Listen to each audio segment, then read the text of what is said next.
अस्सलाम वालेकुम dear students. आज से हम ऑर्गेनेली स्टडी करेंगे सेल की। जो सेल में डिफरेंट ऑर्गेनेलीज पाई जाती हैं, आज हम उसके बारे में स्टडी करेंगे। सबसे पहले हम एंडोप्लाज्मिक रेटिकुलम को स्टडी करेंगे। एंडोप्लाज्मिक रेटिकुलम, अब आपको पता है कि सेल खुद एक बहुत ज़्यादा स्मॉल होता है और सेल में जो ऑर्गेनेलीज होती हैं वो भी स्मॉल होती हैं। तो जो एंडोप्लाज्मिक रेटिकुलम है, इसको सबसे पहले इलेक्ट्रॉन माइक्रोस्कोप में देखा गया। इसको इलेक्ट्रॉन माइक्रोस्कोप में देखा गया और ये इलेक्ट्रॉन माइक्रोस्कोप में ये जो एंडोप्लाज्मिक रेटिकुलम है as a network of channels नज़र आए। और ये network of channels single membrane से सराउंड होते हैं, यानी कि इन पर सिंगल मेम्ब्रेन होती है। और ये नेटवर्क ऑफ चैनल्स एक टाइप के नहीं होते हैं, ये होते हैं दो किस्म के। एक होते हैं रफ एंडोप्लाज्मिक रेटिकुलम और एक होते हैं स्मूथ एंडोप्लाज्मिक रेटिकुलम। अब रफ को हम रफ एंडोप्लाज्मिक रेटिकुलम क्यों कहते हैं? क्योंकि इस रफ एंडोप्लाज्मिक रेटिकुलम के साथ राइबोसोम्स अटैच होते हैं।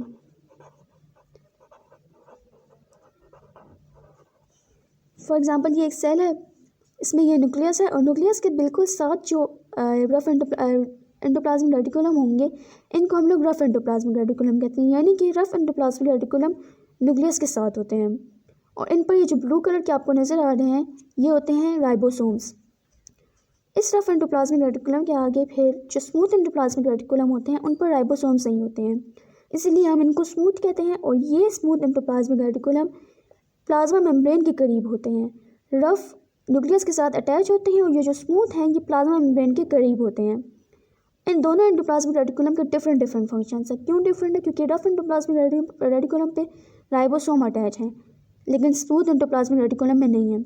और जो राइबोसोम्स अटैच हैं रफ एंडोप्लाज्मिक रेटिकुलम में, ये प्रोटीन्स फॉर्म करते हैं। जब ये प्रोटीन्स फॉर्म करते हैं तो हम कहते हैं कि रफ एंडोप्लाज्मिक रेटिकुलम का काम भी है कि वो प्रोटीन बनाता है।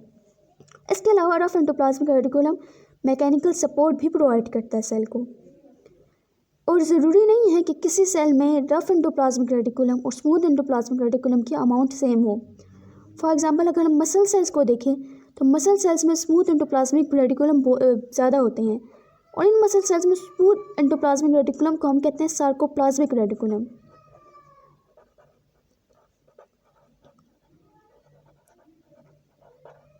सेकेंड ईयर का चैप्टर है मसल्स, जिसमें हम स्टडी करेंगे और उन मसल्स में बताया हुआ है कि ये स्मूथ एंडोप्लाज्मिक रेटिकुलम में सार्कोप्लाज्मिक रेटिकुलम कौन सा फंक्शन परफॉर्म करते हैं। फिलहाल के इतने इतना जान रहे हैं कि जो मसल्स हैं इनमें स्मूथ एंडोप्लाज्मिक रेटिकुलम ज़्यादा होते हैं। और अगर हम रेड ब्लड सेल को देखें तो ना उसमें रफ एंडोप्लाज्मिक रेटिकुलम होते हैं, ना ही उनमें स्मूथ एंडोप्लाज्मिक रेटिकुलम होते हैं।